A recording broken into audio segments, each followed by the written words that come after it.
Parappa the Rapper is a pioneer of the gaming industry, widely credited as the world's first rhythm game, before the likes of Dance Dance Revolution and Guitar Hero. In 1996, a game released in Japan about a rapping dog who's in love with a flower. Yeah. But did you know Parappa had an anime, and it was good? Kinda. You know, sometimes it was amazing, and sometimes it was messy, and today we're gonna go over the production and history of the Parappa anime, if it's any good, and why it's a bit of a cult classic that was almost forgotten. We'll be breaking down a lot of episodes, so we can learn some new stuff and kick back and relax. As you may know, Parappa the Rapper is about a dog-person thing that helps out his musically inclined friends of Parappa Town. Yes, the town is called Parappa. Imagine if someone did that in the real world, like, New York City, come down for dinner. Why couldn't you name me Austin? So in the games, the characters will rap a line and you have to rap it back by clicking the corresponding PlayStation buttons to the beat of the song. As innovative and stylish as the game is, the timing of it all can be pretty frustrating due to the input lag and latency, which likely result from the games being designed for CRTs in the 90s. I even tried slowing the game down to like 10% and I still got skill checked, so maybe it's just me.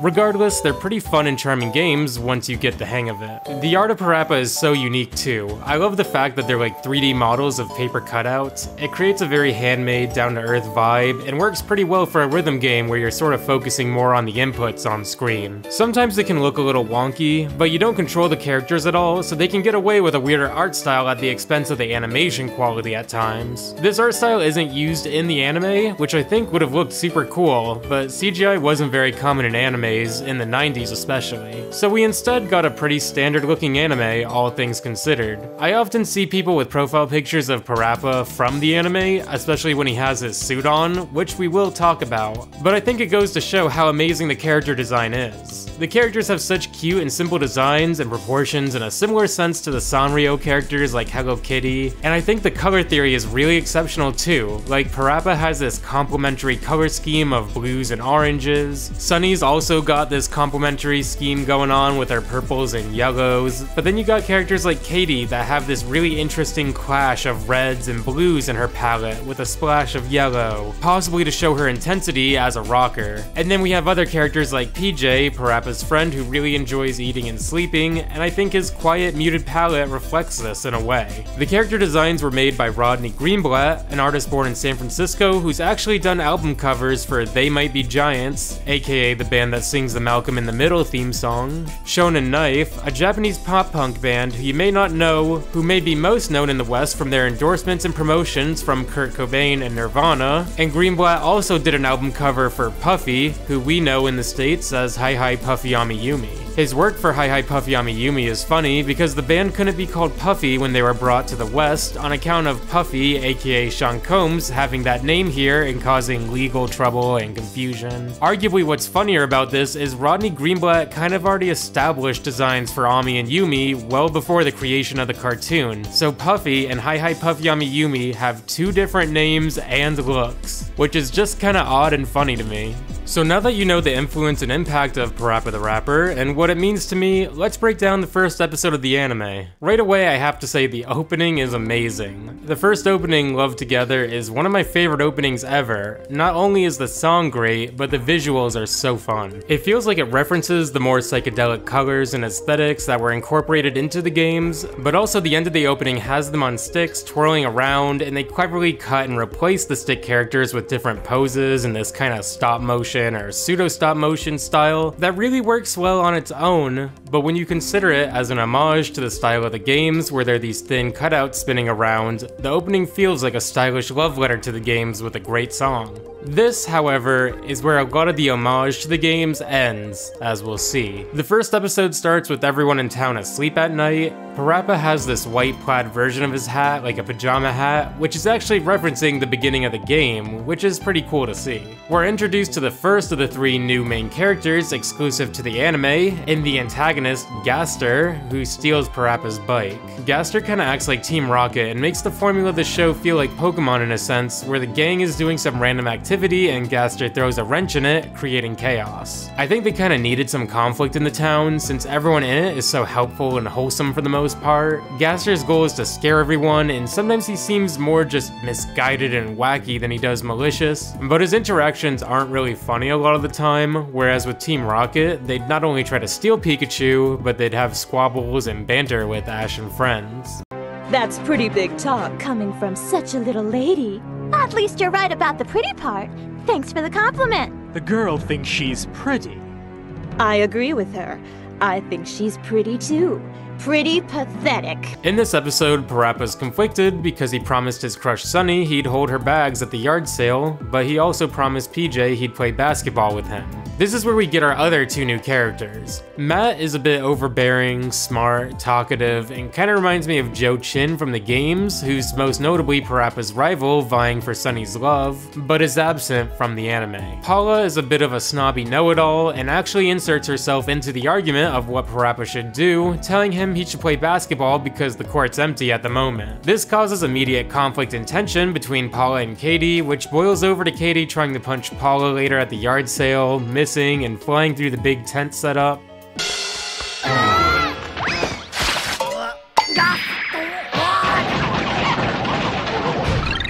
When Katie comes to her senses, she's holding the big safe of money, causing her to look guilty of stealing, but Paula acts as a detective, logically surmising that Katie didn't have any motive to steal this, but the thief must be whoever rode their bike up to the safe. Naturally, this frames Parappa for the crime, but before they go down the kind of tropey path of a new character enters the episode, and the old character gets unfairly blamed for everything, Gaster conveniently re-enters the scene and confesses to his crime before running away with the safe. Parappa chases after him on a scooter he finds, but Sister Gon gives the gals a tank to pursue them, but it has a little flower on the end, so it's girly and stuff. They continue chasing Gaster through town, and it's like surprisingly chill, like just watch this clip.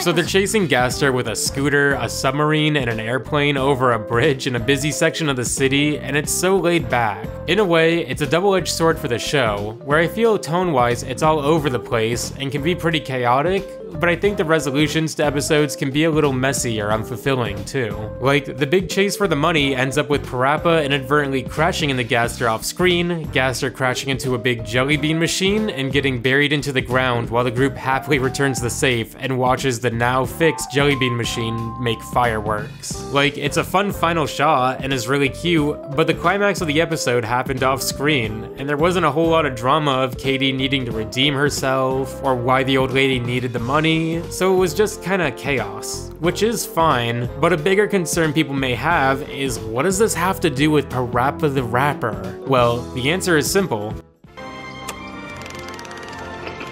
Nothing.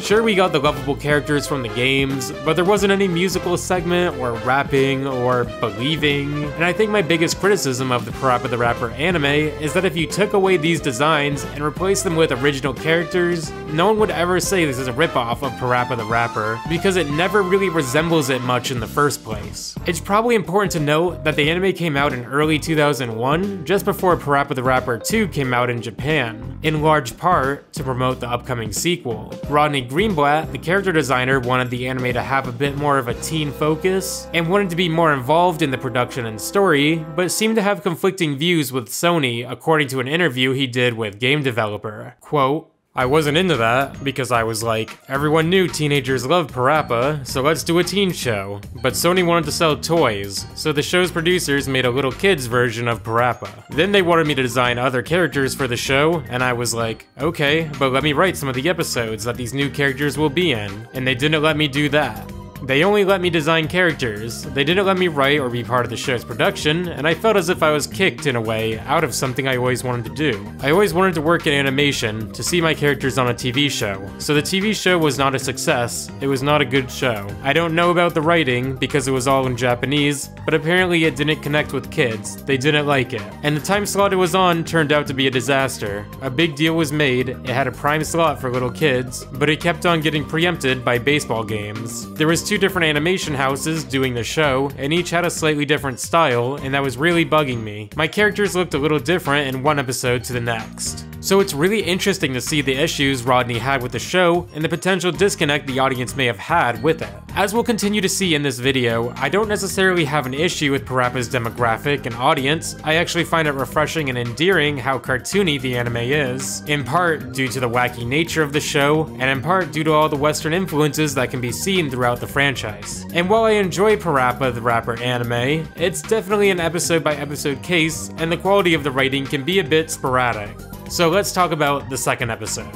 The second episode is all about the old theater in town being torn down. The boys believe there's a ghost inside and run away. Meanwhile, Katie's forced to have tea and cookies with her elderly neighbor Dorothy. She talks about how she was a show dancer back in her youth, and Katie assumes this is just a tall tale, but when the gang goes to catch the ghost in the theater, they find Dorothy practicing in the soon-to-be demolished theater. Later, the gang finds an old film from Dorothy that shows her actually dancing when she was younger with her former dance partner and lover, Paul. The music and atmosphere of the episode are so bittersweet. Like, Dorothy talks about how she feels her memories will go away with the demolition of the theater, and even reaching out to dance with Paul again is scary because she's different than her memories. It's actually pretty poignant and a mature plot, and to focus on an old lady like this, it kinda reminds me of my favorite Satoshi Kon movie, Millennium Actress. So the gang cleans up and rebuilds the theater, puts up flyers around town, and Gaster throws the flyers away because he's a dick. As a result, no one shows up to the performance except one person. This mysterious man turns out to be Dorothy's former partner Paul, who funnily enough got notice of the concert from one of the paper airplanes flying through town. Which makes me not hate Gaster as much, even though it wasn't really to his credit as much as it was a happy coincidence. It's a cute little Pyrrhic victory to have the whole theater empty for the final performance, except for the one person Dorothy wanted to see the most, and they do have a sweet little dance.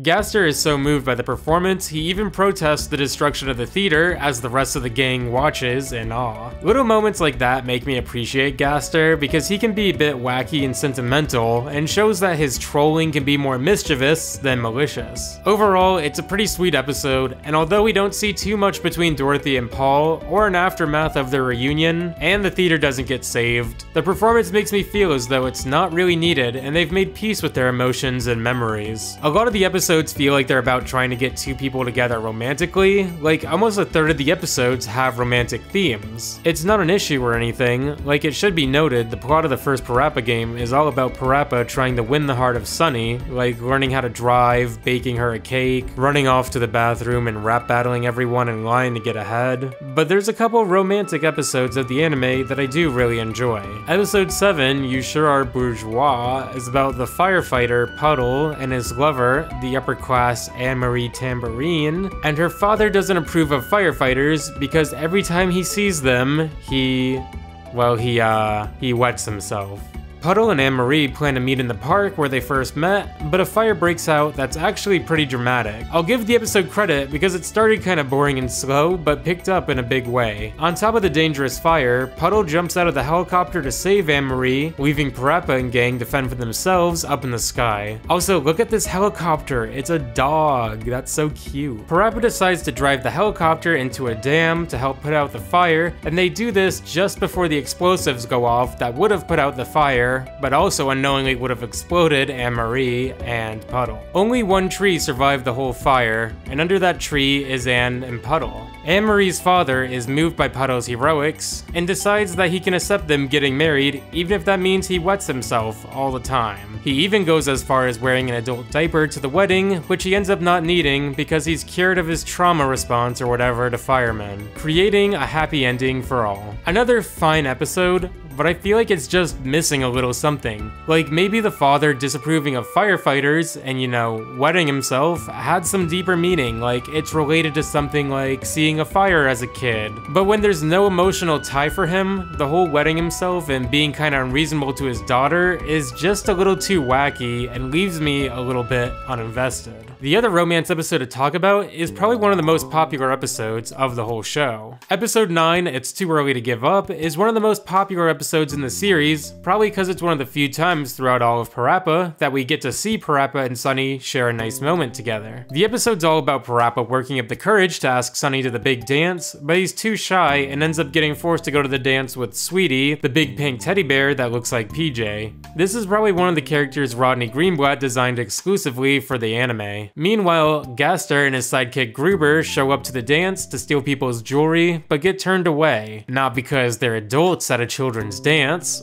but because same-sex couples aren't allowed. It was a different time. Gruber puts on a dress and wig, and they end up stealing and subsequently losing a bunch of jewelry, which sets up the climax of the episode, where after Sweetie confesses to forcing Parappa to go to the dance with her in order to get closer to PJ, Parappa finds Sunny's stolen brooch and asks her to dance. Before they get to dance, fireworks go off, causing everyone to run outside and watch, which is a little disappointing, but I guess the focus of the episode is Parappa working up the courage to ask Sunny out. Plus, they might want to preserve Parappa and Sunny's romance as the ongoing drama of the series. I love Parappa's suit design so much. I don't know if it's just the shape of the suit and the bow tie or the colors, but I recognize a lot of profile pictures out in the wild from this specific episode of the show, and I always just find it funny. So if you ever see a Parappa suit profile picture, now you know where it's probably from. Other episodes of the show follow much wackier plots, like Parappa's favorite baseball player, Schmidt, gets kidnapped by Gaster and Gruber, who plan to exploit him into signing autographs all day long. They have this big contraption that looks scary, like it's the Knee Destroyer or something, but it turns out to just be a big printing press they're gonna force Schmidt to sign stuff out of all day. I feel like they could have just forged the signatures themselves, but there's always this tiny little aspect of Gaster and Gruber where they're kinda immature and innocent, so going through all this trouble to get genuine signatures kinda falls in line with their character in this way. Parappa and the gang break in and beat them up, and oh my god, Parappa does a Luffy punch. Look at this. After saving Schmidt, Parappa desperately tries to get his autograph, but Schmidt has to run back to the baseball game before he can help. It might seem like this is gonna be a if you truly love something, let it go plot, but rest assured, this ends with one of the most badass signatures and baseball calling your shot moments ever. Schmidt takes a marker and signs his own bat, then hits a home run right to where Parappa is standing, and the force from the bat transferred his signature onto the ball.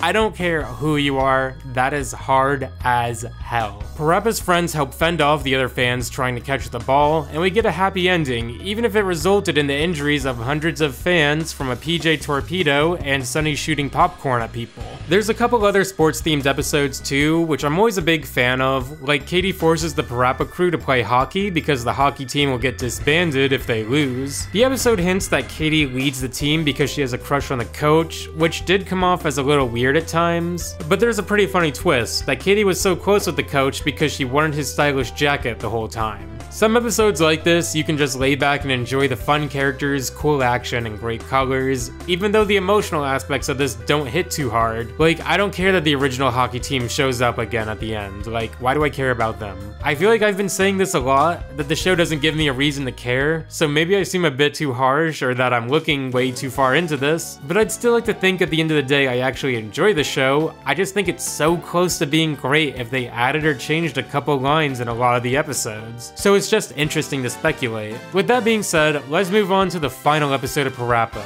You might think the series has a legitimate ending, but I'll tell you right now, it doesn't really. But it is a very weird final episode. Parappa has a giant lump in his hat, which isn't a tumor or anything, but birds that have nested in Parappa's hat. Parappa remembers a couple weeks ago, a bird took refuge on his head because she hurt her wing, and the birds are referred to as the Oh Yeah birds. This at times sounds a bit odd, but Parappa nurses the bird back to health, even taking her to the animal hospital, which has the cutest sign I've ever seen. Parappa really gets all the vibes right when it wants to, like the acoustic background music, the pastel washed colors, Parappa pushing a big bird around in a shopping cart. It's like such a good combo of cute, wacky, and serene that I really appreciate. They come to the conclusion that the mother bird must have left her eggs with Parappa due to being attacked by another bird, and the birds recognize Parappa as their mother. Before they can expand on this plot point, the whole town becomes enamored with Parappa's new hat with the birds in it, which feels like it's pushing the story sideways as opposed to forward. Also, for a show that's been created and targeting a younger demographic for merchandise and everything, it feels a little odd that they get the whole town hooked on Parappa's new hat because his regular hat is so iconic. Anyways, Katie and Paula begin making Parappa knockoff hats, like knit hats with rubber duckies and bugs instead of birds and stuff, and I gotta say, I do really love these hats. I feel like the episode tries to make this a point of solidarity from Parappa's friends, to make having birds in your hat a trend so Parappa won't be embarrassed or stick out, but I don't know, they don't really talk about it. Gaster and Gruber have a plan to be the coolest guys in town by putting real nests in their hats so they'll have birds flying around them and they'll be cool, but it just ends up with an eagle picking the two of them up and flying away with them,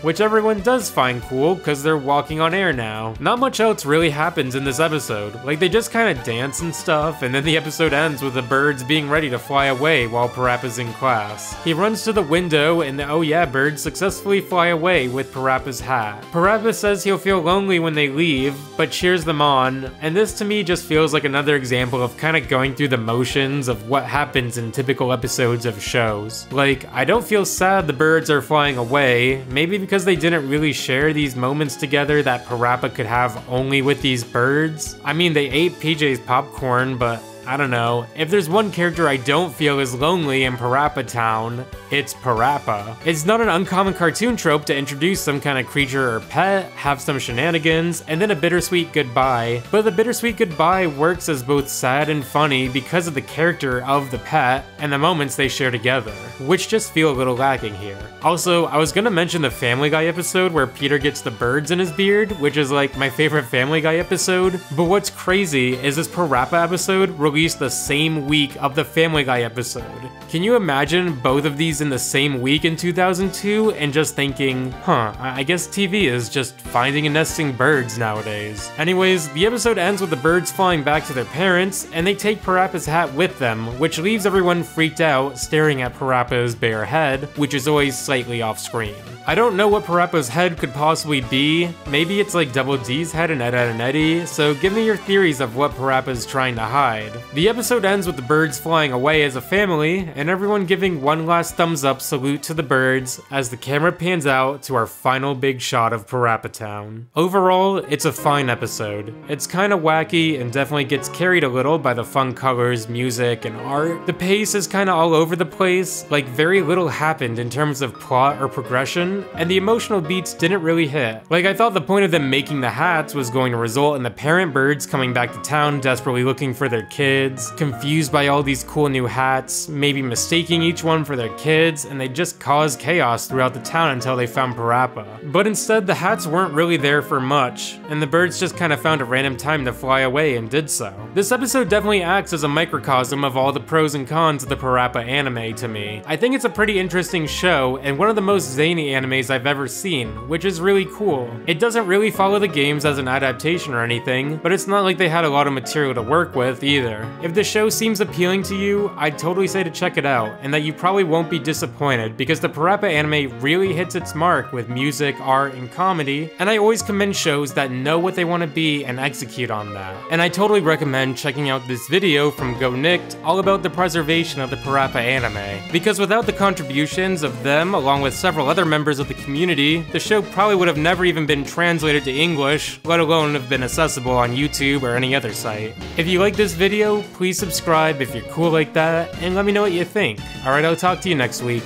Bye!